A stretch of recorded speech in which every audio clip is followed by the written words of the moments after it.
pretty simple like this. Does it look good?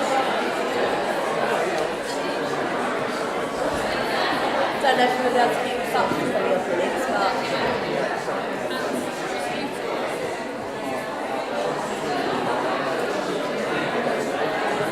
you can't feel my outfit.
Okay, thank you for coming, ladies and gentlemen.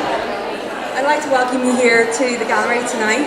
Our guest this evening is a female who's attracted much attention and controversy over the years. She's sparked much debate and had many admirers. Her career began as a page 3 glamour model, which skyrocketed her image into the public eye. And since then, she went on to become part of the #1 group, the It Girls, with the worldwide hit, I Wanna Be Your Puppy. Yeah. We're here today to welcome Miss Trish Dee and to find out more about her love life, her much publicised affairs, and how she's turned her hand to business and become a self-made entrepreneur. Ladies and gentlemen, please welcome Miss Trish Dee. Thank you. Hello everybody. Oh, can I just say what an honour it is to be asked to this event by these lovely artists. What is she wearing? I mean, it was so me anyway, because I mean, I'm always saying that to my girls. Oh, what is she wearing? So it's perfect for me. It's lovely to have you here in Manchester. Is this your first time up north at Manchester Art Gallery? No, it's not. I spent quite a lot of time here in the 90s. I must say it's gone a lot more upmarket nowadays. It's not quite as rough as it used to be, even though we still are up north, of course. Yeah, I mean, what I would say as well is I'm used to the bigger galleries, you know, the big proper ones, the ones that are in London, like that massive one that's on the Thames. I know this is only a little tiny one compared to that, but, you know, I still feel at home, you know. Yeah, this is probably the biggest one here, but it's really a delight to have you here. So you like art and culture, you must know some of the great artists here in this room. Do you have any favourite paintings? I do like that one with all them little girls in the pond. That reminds me of my time in the It Girls. Chasing that man, dragging him in there. Just like what we were like back in the day. So I guess some of these paintings also remind you of you and your glamour modelling career, which we're going to talk about later on. Have you been to anywhere else in Manchester? Do you plan to go and see the new Arts and Cultural Hub Home? Home? Is that place by Pizza Express? That's the one, yeah. Is that not where they put all them homeless people that are all hanging about? No, it's definitely the one that has the art in it. Oh right, I didn't know. I thought they were just being nice and putting all them homeless people. They do make the place look untidy though, don't they? I thought they put them somewhere. Well, we're here to find out a little bit more about you and also about your glamour modelling career. It's been much publicised over the years. You hit the headlines in the 90s and you started out pretty early, around 14, is that about right? Yeah, I would say I was about 14 when I met Uncle Max, who did start me off in the business. At the time, you had them little countdowns in the sun, where you still had your little school uniform on and everything, and everyone was like, oh, when's she going to get her bits out? And you had to wait and wait and wait. You know, you have to wait longer nowadays, but, you know, I knew what I was doing. I was having a nice time. So yeah, it was Uncle Max and Uncle Jimmy who really started me in the business, and they could see a bright future for me. So your looks have played a really prominent role in your career and they've made you a lot of money. So how important is it for you to look good?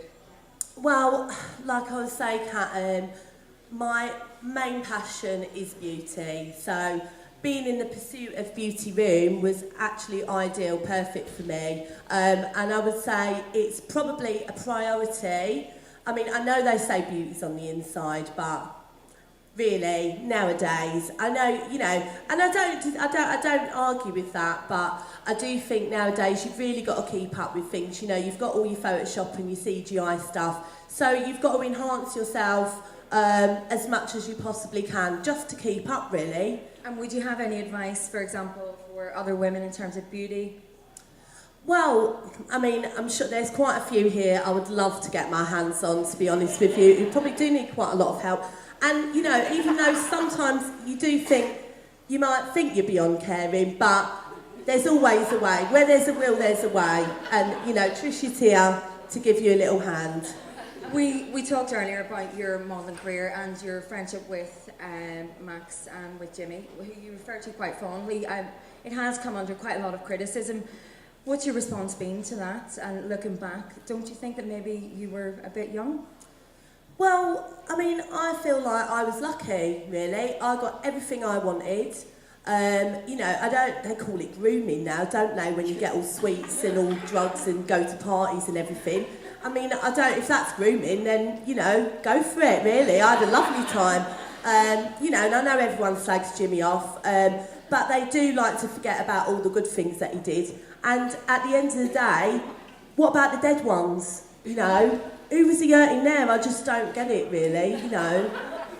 I think some people may disagree with that, but again, people have also talked about your highly publicised friendships with other public figures.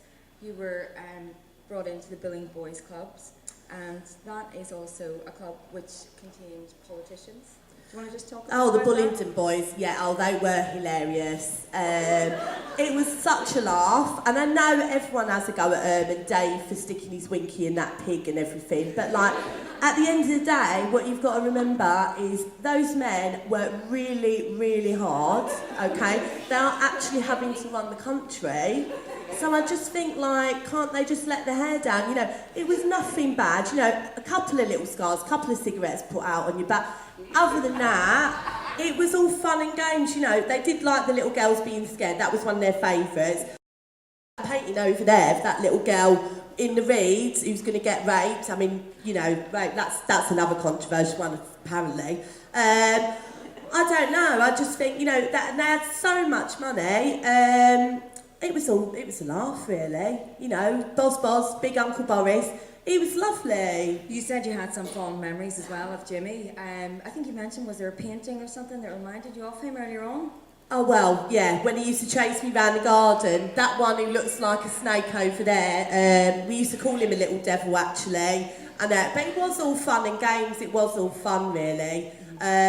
But, you know, I know people want to say bad stuff, but, you know, he's not here to defend himself now, is he? You know? True, he's not.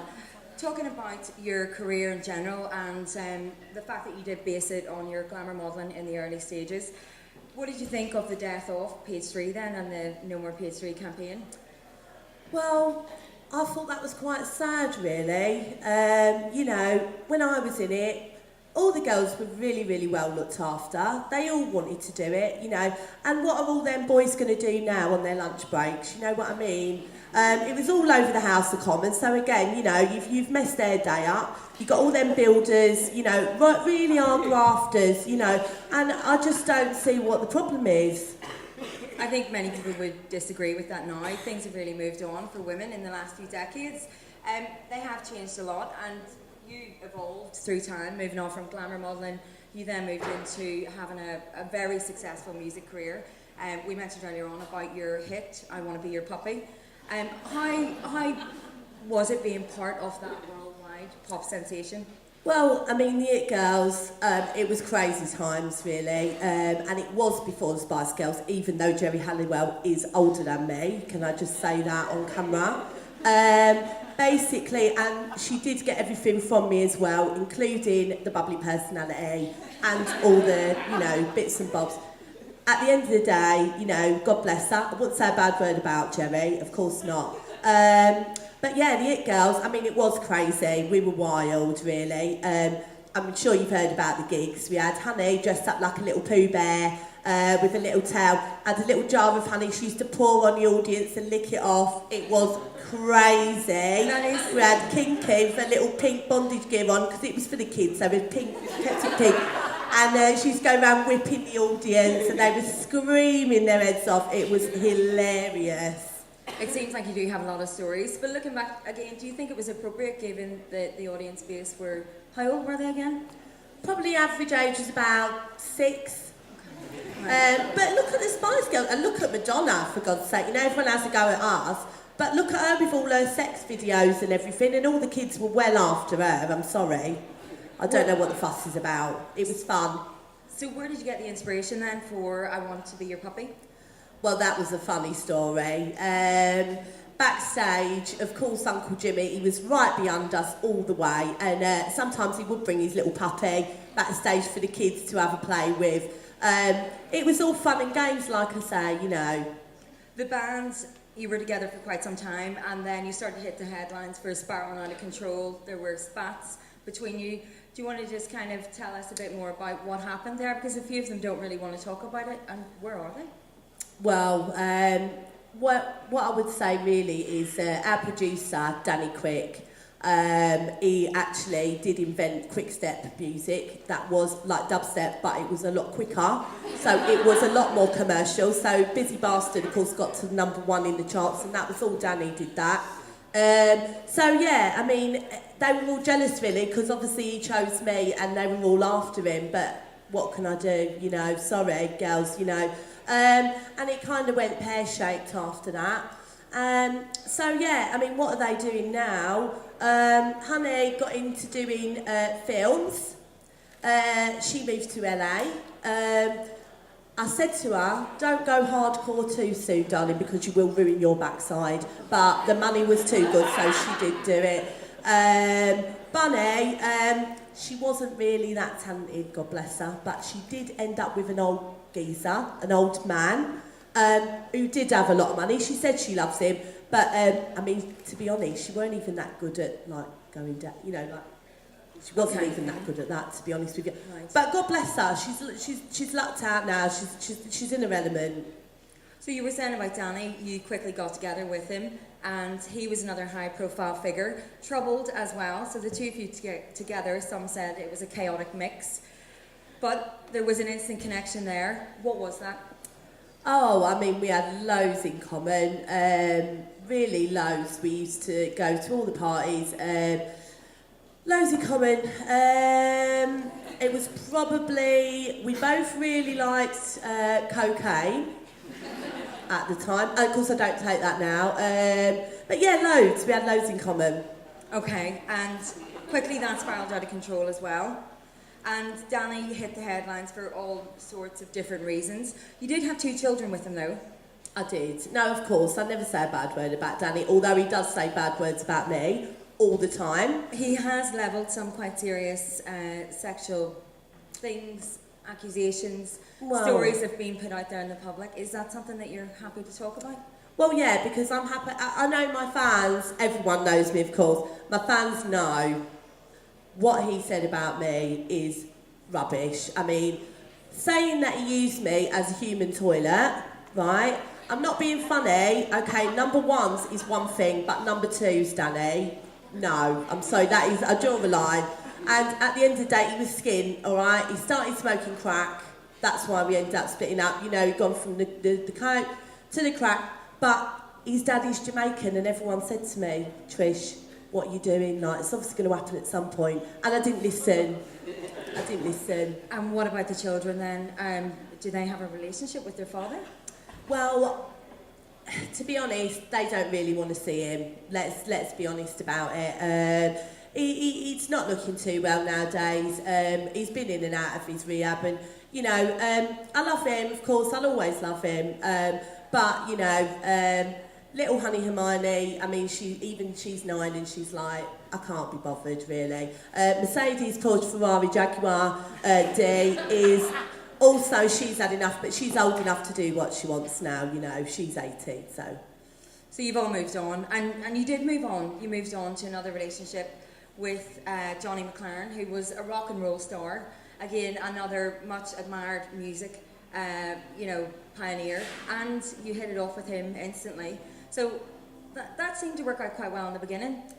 Well, yeah, I mean, I loved all the rock and roll thing, you know, I thought it'd be a nice change, you know. I loved what Amy Winehouse was doing, you know, and Kate Moss and all that, you know. I thought it was, like, really stylish. So I thought, Starving Kids came out, Johnny's band, and I thought, I met him, you know, out on the town, you know, in the days of Camden, and, I thought it was a bit of fun at first, but it just got serious, you know, I don't know, we just hit it off. And what was that connection then again? Yeah, I mean, again, we had a lot in common. Yeah, well, we don't both really like cocaine. But I'm sure we had other things in common than that. We really hit it off. You went on to have a kid together, your youngest, who's 8 months old, and her name is Tinkerbell. Well, yeah, actually, that was the other thing. Oh, blimey. That was the other thing we had in common. We both like Peter Pan.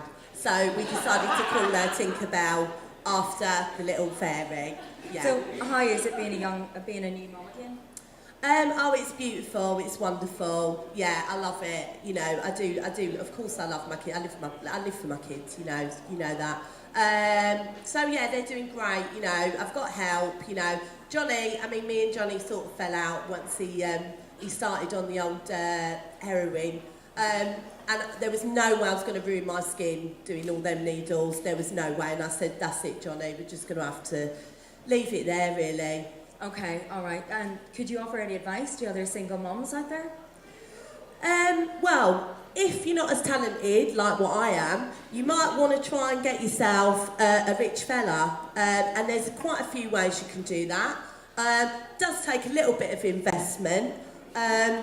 I'd probably say if you've got good credit, get yourself a little credit card. Get yourself some expensive clothes, not the knockoff ones, because people can tell in expensive places. Don't go down Wetherspoons. Make sure you go in the more classy bars, because you're not going to meet your Prince Charming in there, to be honest with you. And yeah, just if you've got scraggly hair, get yourself a bit of hair extensions, get yourself on the sunbed, and if you can afford it, probably get a little boob job. Okay, all right, and you do go into more detail about beauty advice and fashion advice and relationship advice in your book, Hard to Swallow, which is just out, and we are going to have some book signing opportunities at some point as well. But we're going to talk about that now. You then evolved and you became a self-made businesswoman. You have a number of businesses: Hair Today, Gone Tomorrow, Pioneering Hair Removal Treatment, and the book. So the book itself has actually come under a bit of criticism as well. Do you want to just tell us, why do you think you're a good person to give advice? Well, I think, I've been to the University of Life, I really have been through it. I've learnt a lot. And I must say about my laser hair removal therapy treatment service, Hair Today, Gone Tomorrow, we do get a lot of ladies in there. We get all the ladies. We do get some gays. We get a few gays in there. A few of the trannies, they like it. And we do actually get proper men in there now. It's taken off with them as well. And to be honest though, some of the girlfriends are not that happy with it. A few of them have said to me, Trish, it's like having sex with a dolphin now, having sex with my boyfriend. And what I say to them though is, who don't like dolphins? Don't be so negative, live and let live. That's what Uncle Jimmy always said. So there's a lot of advice in there for people to really digest and get to grips with. In the book itself, you do also tackle some quite serious topics, one of which is the rape subject, which is something we're going to talk about because you've referenced other celebs who have talked about it as well, and you seem to be in agreement with them. Do you want to just tell us a bit about that? Well, yeah, I mean, it's not just me. Everyone's favourite old auntie, Helen Mirren, she said it when she said it's just part of growing up. And, at the end of the day, how many people love old Helen Mirren, it's just one of them things, I'm just real, it's just one of them things, really, is the way I see it. I think it's just overused, that word, really. Things have really moved on since then, and a lot of people would probably not agree with you on that, but it is there in the book, and like you said, it's your opinion and it's your truths. Trish truths, they are hard to swallow, and that's where the title came from. It wasn't anything rude, by the way. I know people laugh at it, but yeah. So let's talk a little bit more about your beauty and pioneering treatments. You mentioned earlier on that you do the hair removal, but you've also launched a few new other things which were inspired by the Kardashians. Oh yeah, we've got a new service now. Again, they've said this is controversial, but it is purely natural. There is no chemicals involved. It is very expensive, but look at the Kardashians. Do you know what I mean? If you want that sort of look, you've got to pay top dollar. And basically what it involves, we've done it all. We've tested it all the animals been tested on, everything. Monkeys, all the rest of it, all of them. No expense spared. And basically, it is the blood of fetuses who are not going to make it. But, at the end of the day, it works wonders for your skin. And like I say, the Kardashians are all over it and have been for a very, very long time. Okay, I'm not sure that'll be for everyone, but you've put it out there. Well, it is expensive. What is your response to The Guardian's comments about your book, Hard to Swallow? They've actually referred to it as a handbook for the troubled. Well, what I would say about people who work for The Guardian is really, have you seen the state of them, for a start? If you have a look, if you put me in a room with a few of them and you said, who's the one holding it together, you're not going to pick them, are you? I mean, you know what I mean? No. Who's going to listen to that? Okay, and just in terms of women in general, do you think things have changed over the decades for women? Do you think they've improved? Well, I think in a lot of ways, yeah. I mean, they can go to university and you can do all that now, but what I say to my Mercedes is, babe, they all end up working at McDonald's though, don't they, really? So you've got to put your looks quite high up on that little agenda of yours, really, because there's only so far you can go with it, really. Okay, so what's next for Trish?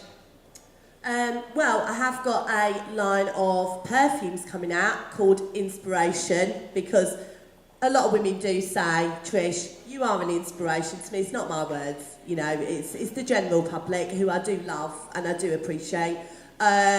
So why not bring a perfume out called that? And it's going to be all top quality, again, tested on every animal you can imagine. So you're all going to be safe and it's all very natural. That's working with top designers. I'm not allowed to say which people I'm working with yet, but it will all come out soon. Okay, well, I look forward to hearing more about it. It's been interesting and a revelation, and thank you very much for coming up north to Manchester Art Gallery. A big round of applause, everyone, for Trish Dee. Thank you, Pat. Thank you. We're actually going to have some questions now, so this is your chance if you have any burning questions for Miss Trish Dee. And you can also get your autograph. Her personal assistant is here. Emma, my PA's there with the mic if anybody wants to ask me any anything. questions there, Tom? Anyone wants some advice, really, because I can see that a few people might be a bit desperate. No? No question? Oh, there's one just back there. There we go. Can you just pop over? Do you mind coming forward, darling?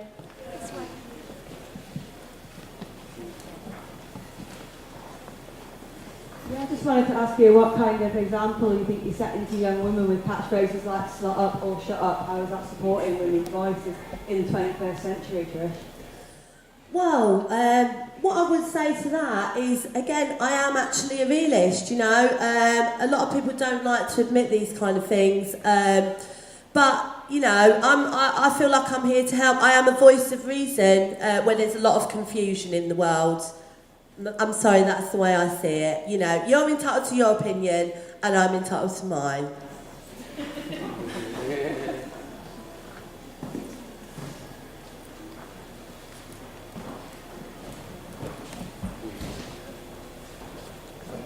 just wondered if you have any advice for maybe lesbian women or women who don't want to catch an old man. Well, what I would say about lesbians is I think that, I think we're all a bit of a lesbian in our own way, which, I'm quite open to that. But I do think sometimes, if you want to sort of raise your stakes a bit, you don't want to be just left there on the shelf if you get to, 30 and you think, oh, I wouldn't mind, at the end of the day as well, men have got more money, so you're in trouble really, and you don't want to leave it too late is what I say, leave that option open. Okay, any more? Last chance? No? Okay, another round of applause then, please. Thank you everyone for coming tonight. Thank you. Trish Dee, thank you. Thank you. I will be taking autographs later. Thank you.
that okay? Yeah, sure.